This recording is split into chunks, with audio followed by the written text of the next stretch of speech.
Meus amigos, vamos seguir. Durante visita ao Rio Grande do Sul, Lula comparou sua experiência política à de Dom Pedro II e Getúlio Vargas e se colocou em terceiro lugar em termos de enfrentamento de problemas no Brasil. Acontece que, durante a fala, cometeu um erro ao citar o ano de eleição de Vargas. Lula enfatizou a necessidade de atualizar normas para facilitar a reconstrução e minimizar burocracias, focando em soluções e não em culpados. Paralelamente, foi anunciada uma medida provisória que destinará 2 salários mínimos a mais de 434 mil trabalhadores afetados pelas enchentes. Nós temos um trecho para acompanhar. Só tem 3 pessoas que têm mais experiência do que eu nesse país. 3 pessoas. Dom Pedro, que governou durante quase 70 anos, até a proclamação da República, que ficou quase 70 anos no poder. O Getúlio Vargas, que fez a Revolução de 30, ficou até 45, depois foi eleito em 54. Depois dos dois, sou eu. Ninguém tem a quantidade de experiência que eu tenho de viver problema nesse país. Aí a manifestação do presidente Lula lá em Arroio do Meio, no Rio Grande do Sul, uma das cidades que foram afetadas pelas enchentes, pela tragédia climática que nós vimos no sul do país. E aí, muitas questões aí, Davi Andrade. Você quer começar por qual, hein? Quer começar que eu acho que ele errou tudo, conseguiu errar tudo, né?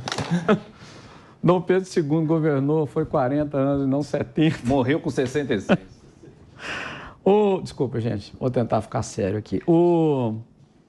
O presidente Getúlio Vargas, em 54, foi eleito para sair dessa para outra, né? Ele foi o ano que ele terminou com a vida, então ele foi eleito em 50 e não em 54.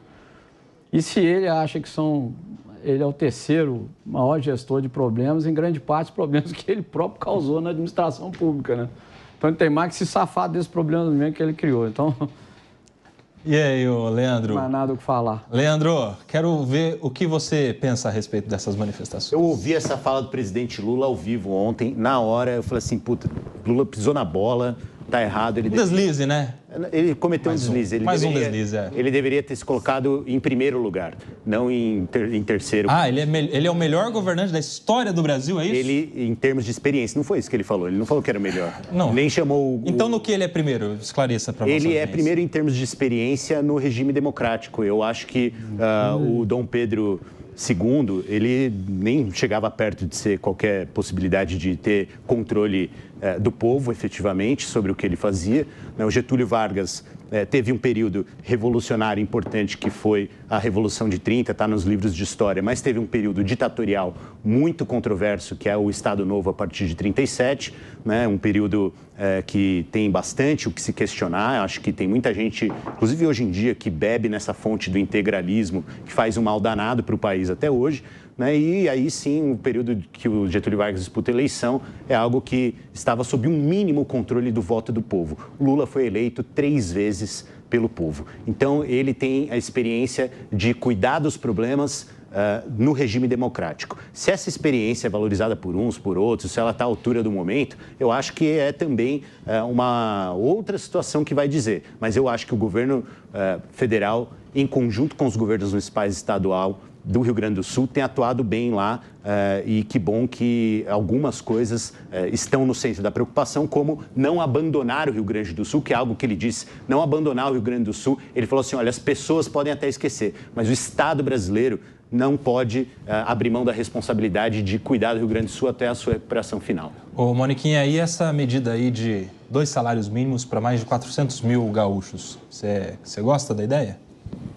Antes, eu gostaria de comentar apenas que o critério da experiência é lamentável que tenha sido esquecida a importância da alternância no poder, e a hora que nós temos um presidente que acha que os anos passados no poder são o que lhe confere legitimidade para governar, a gente entende por que ele gosta de Fidel Castro, que não saía nunca do poder. Isso não pode ser critério, quanto tempo ele está lá. Está lá e os problemas não foram resolvidos. Você olha hoje, os problemas do Brasil são os mesmos do primeiro governo Lula, né, dadas as devidas proporções, mas são problemas que não foram resolvidos há tantos e tantos anos, com mais 2 de Dilma no meio. Então, eu, no caso dele, teria vergonha de dizer que tenho toda essa experiência, os problemas do Brasil estão cada vez piores. Agora, em relação aos salários mínimos no Rio Grande do Sul, é uma tentativa, né? Parece que o governo está segue em tiroteio, tentando buscar várias questões, nós vamos discutir daqui a pouco a questão do arroz aí, tentando encontrar soluções, mas não vejo aplicabilidade e não vejo que nenhuma dessas vai efetivamente resolver o problema de base. E você, Ricardo Roos? Acho que o presidente Lula tem falado muita bobagem.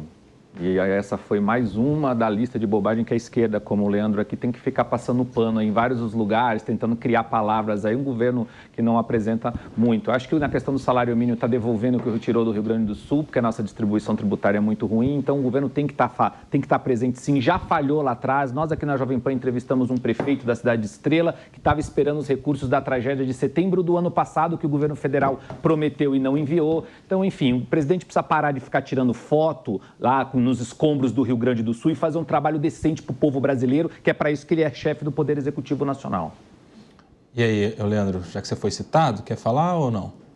O pessoal pode reclamar o quanto quiser. É muito diferente ver a atuação numa crise de alguém que tem uma experiência válida e que está colocando em uso, né, do que outros governos que não souberam lidar com problemas de uma magnitude, às vezes maior, às vezes menor. Eu acho que a pandemia foi um maior e a gente viu no que deu, né, mas eu entendo que o governo federal está colocando aí a sua experiência, as suas possibilidades na mesa para ajudar o Rio Grande do Sul. Eu acho lamentável a gente não valorizar essa iniciativa de colocar dinheiro lá na mão de quem foi afetado em seus empregos no Rio Grande do Sul imediatamente, como está tentando fazer o governo. Acho até que 2 salários mínimos pode ser pouco, poderia ser mais e poderia se distribuir por mais tempo.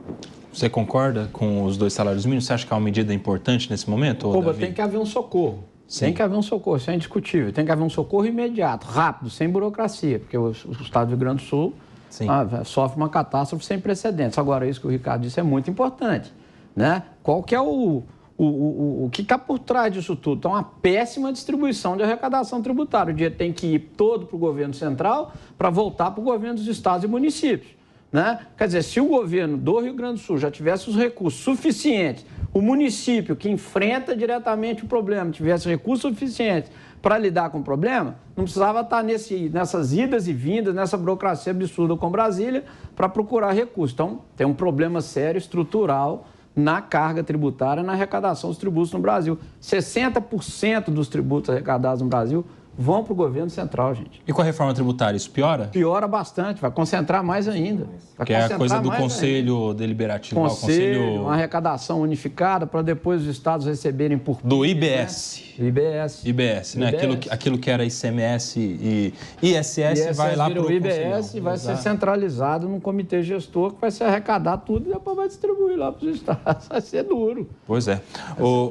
Rose, eu quero a sua avaliação sobre a comparação em específico com o Getúlio Vargas e com o Dom Pedro, do presidente Lula. Porque ele se coloca como o terceiro nessa fila aí de experientes gestores do Brasil. Olha, o que eu espero é que, bom, para bem do presidente Lula, que ele não tenha um fim, nem do Getúlio, nem do Dom Pedro, que morreu com 66 anos de pneumonia lá na França. Realmente eu não entendi qual é a comparação e, de novo, é muita bobagem. O presidente ele tem que falar para poder ocupar um espaço de tempo e ficar na mídia, mas o que sai é muita bobagem quando foi o momento que ele agradeceu a escravidão. Veja aí o tamanho das bobagens que o presidente tem falado.